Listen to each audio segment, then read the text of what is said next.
nice and clear? I do. You hear me all right? Yeah, I hear you. Ladies and gentlemen, welcome to MES Presents 9 on the Q, the show that discusses billiards and current events and how the two may intertwine. I'm your host, Tyreek A. Murphy, and today we have special guests. Where shall I start? Entrepreneur, sportscaster, all-American, just a great guy, Mr. Don Stenson. How you doing today, sir? Doing good, my brother. It's Masters Week, so I had to bring out the. I see you. I see you. I didn't want to say nothing. I was gonna try to keep cool. I was gonna try to go along with the program. I saw the jacket there. I saw you. I didn't want to say anything, but since you opened up the can, you know how that go. I told you, brother. I told you. You know what I'm saying? But we're not gonna go back in history on them, even though they know. There you go. You guys have to tune in to our show where I appeared on his show DNA Sports Talk to find out exactly what we're talking about when we talk about this Masters. I don't know, maybe depending upon how this thing goes, Don will turn around and want to bring it back just to fast track everyone. And I don't know if we can find the archives for that one. I don't know. It might be somewhere. So, before we get started, brother, first thing first, how are you and your family holding up out here in these COVID streets? We're doing good. Thank you for asking. Trying to stay healthy, follow the basic guidelines that are needed, Right. Social distancing, washing your hands, basic stuff to try and not be selfish in this pandemic that we're all having to deal with and go through right now. Right, I hear you. So let's get on cue. So tell us, brother, when was your first experience into the world of pool? Let's see. First experience in the world of pool. I was young, probably about 5 or 6 years old, and a friend of my dad used to have a pool table in his basement. He also used to have an arcade game, Miss Pac-Man. So, over to the house a lot of times, just playing around, but really didn't know what I was doing. But it wasn't until later, my uncle, my dad's brother, had one as well. That was probably early teens. But still, never really got into it or really played until later on in life when I got to college. And that's when, you have time in between classes up in the student center. And that's when I really started to learn how to play and, just for fun, have something to do. Right. So was there anyone that influenced you in those later years to play? The different tournaments that we had. It's nothing like having little tournaments for $20 or stuff like that, or bragging rights. But I'm not that good. I just enjoy playing. We had a 9-ball tournament or straight pool, so just playing around, having a good time, trying to go to class instead of being in the student center. Absolutely. It was a challenge a lot of times. Because realistically, that's really the ultimate goal while you're there. You know what I'm saying? To get the knowledge that you need. Exactly. So speaking of which, in today's spectrum, especially as a sports journalist, does it concern you when athletes in contact sports test positive for COVID-19 and the optics that depicts the team organizations are not safety or are not using safety protocols? You use a good word there, it's optics, because you can sit there and watch two teams go at each other for 3 hours, but as soon as the game is over, they're supposed to put a mask on. They're not supposed to dap each other up. They can't swap jerseys, even though they've been tackling and falling on each other for the last 3 hours. That part is just for optics. And I understand what the NFL is trying to do, but it's hypocritical. And you're starting to see more players like Aaron Rodgers really recently speak out about that. And how is it that you have a plexiglass in between your lockers but we're in the same huddle when we get to the practice field. It doesn't make sense. And football had the chance to do it right.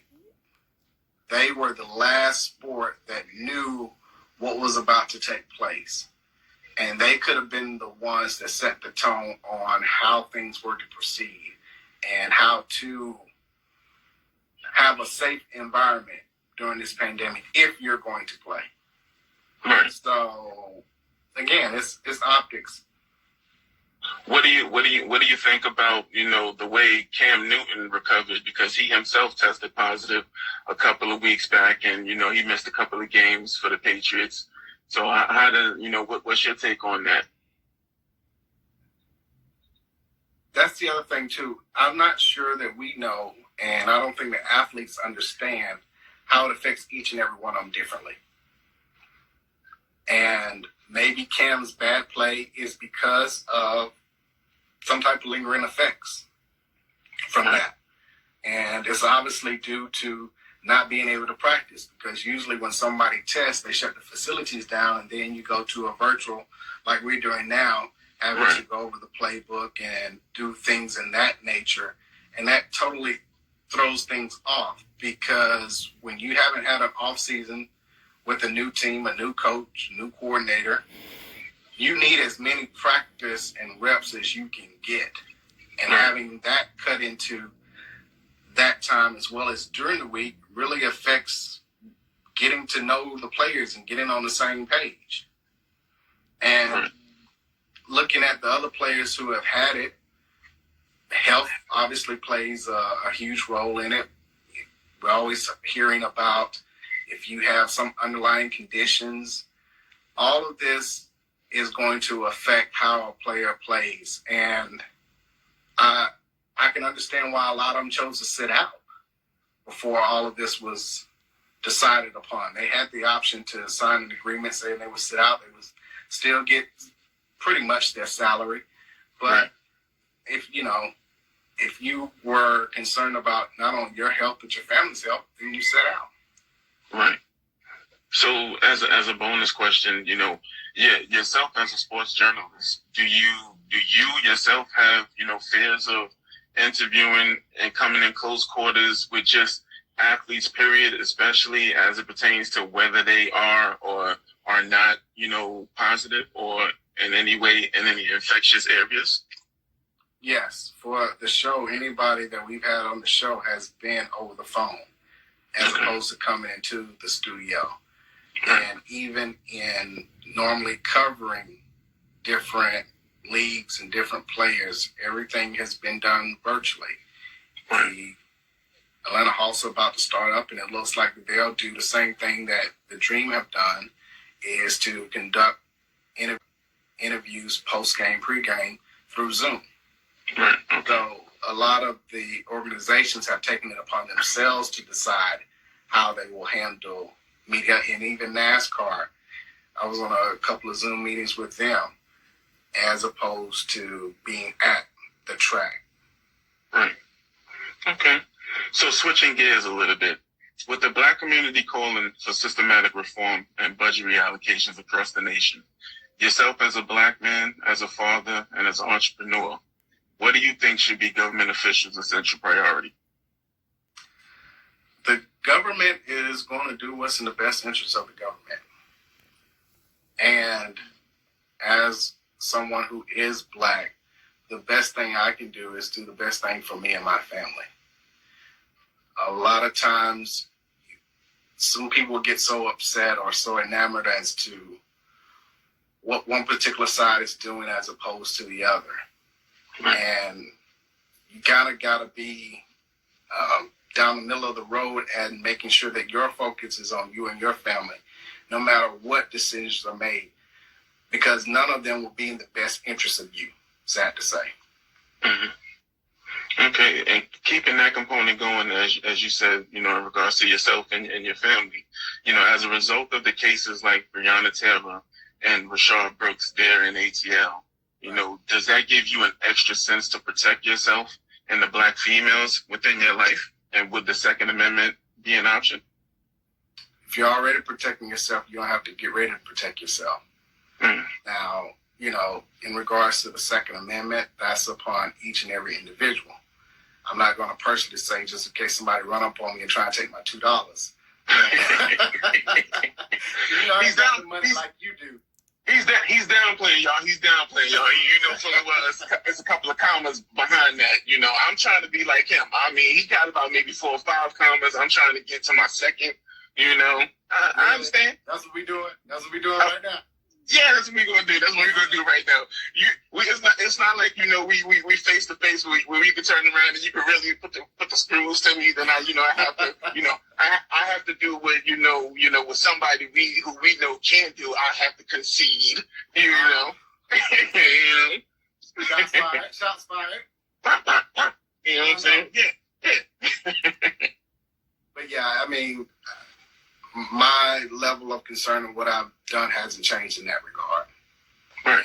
And, the spiritual aspect of me is, to pray as well for me and my family.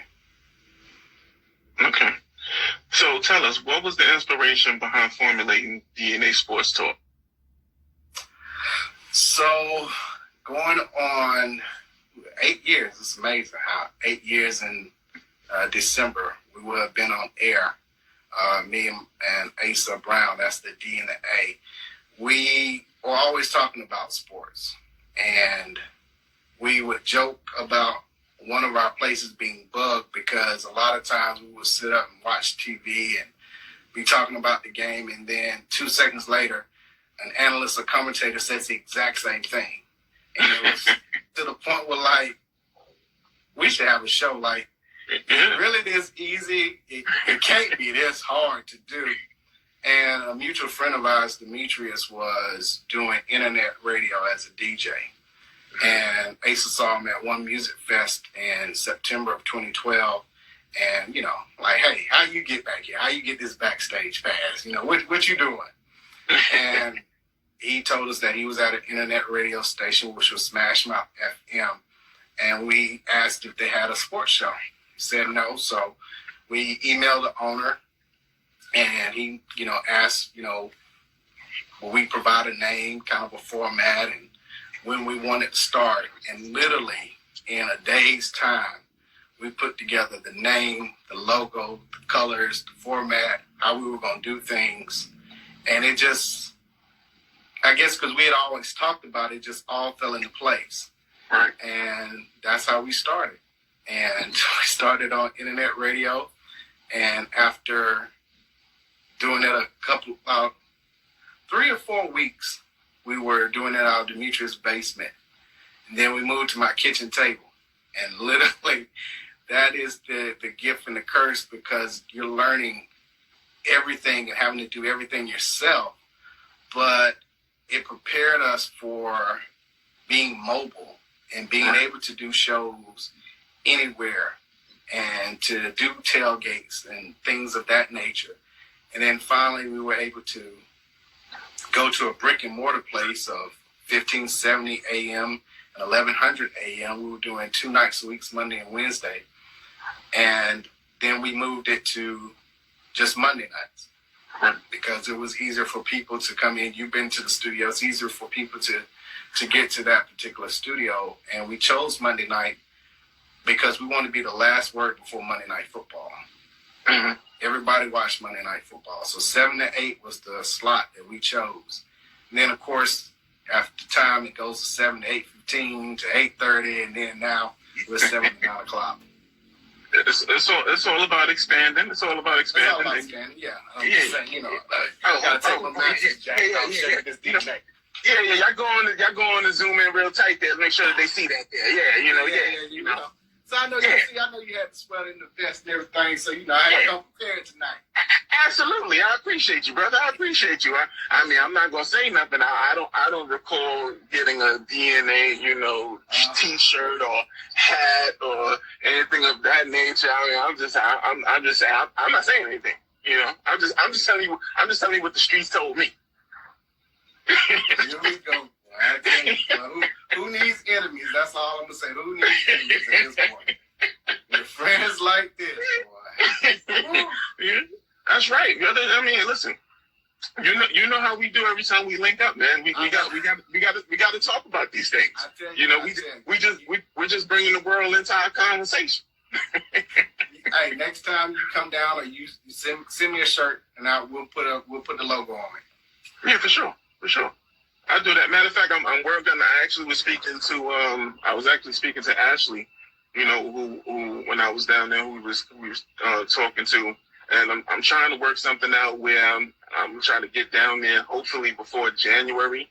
I'm not sure how things gonna play out, especially when, you know, we got all of the spikes and everything, right, and, you know, restrictions and everything are starting to come back. But we're gonna see how this thing play out to get down there. But, you know, not to bore people and get them off track, you know. So tell us, are there any plans to, like, you know, expand, you know, the franchise of DNA Sports Talk or any other components?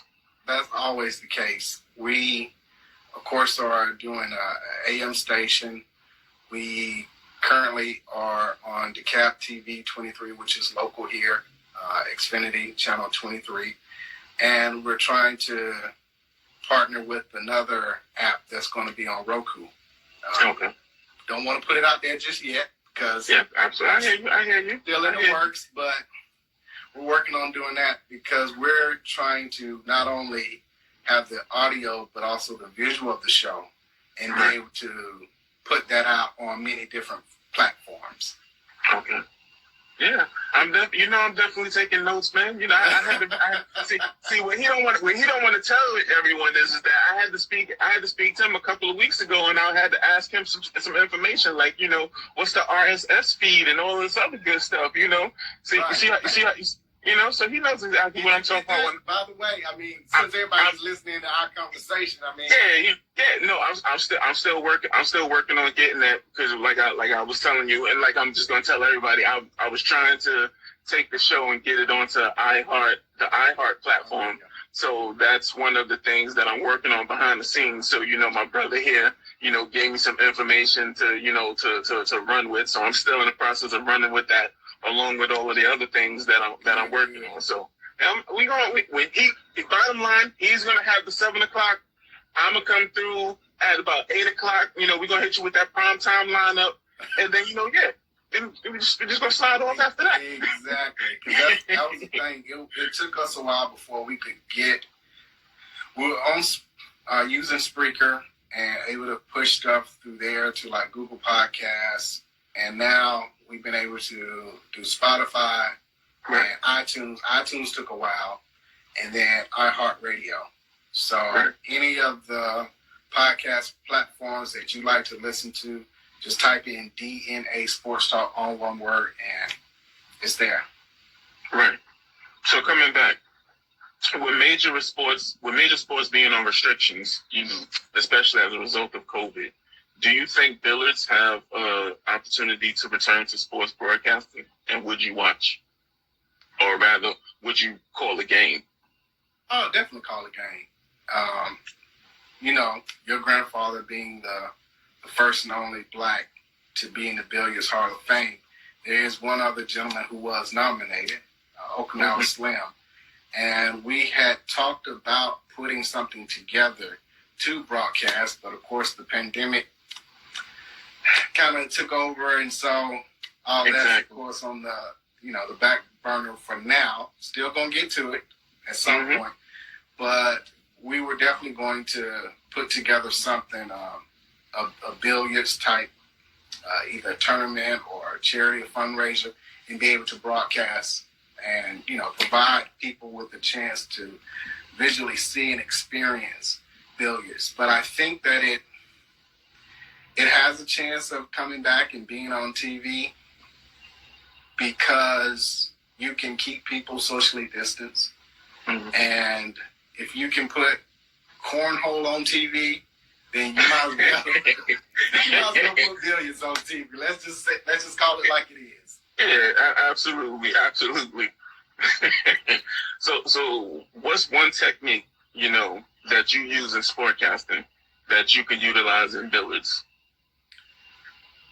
One technique in billiards. It will probably be the forward thinking of setting up your next shot. In billiards, you have to think 1 or 2 shots ahead. So in broadcasting, you have to do the same thing. You try and think a couple of segments ahead, or kind of give a tease of what's coming next. And when you come back from break, what did you just miss? Well, this is what we briefly talked about. Here's what we're going to next. So you're always thinking and looking a couple of steps ahead. Okay. So to round us off, tell us what is your, wouldn't even say that. Let's put it this way. Who is one celebrity and or iconic figure you would love to play a game of pool against? Past, present, or past or present? Past, present, or future. Past, present, or future. Past, if you want, you can give all 3. I mean, it all depends. How you feeling? Ooh, man. Past would be Muhammad Ali.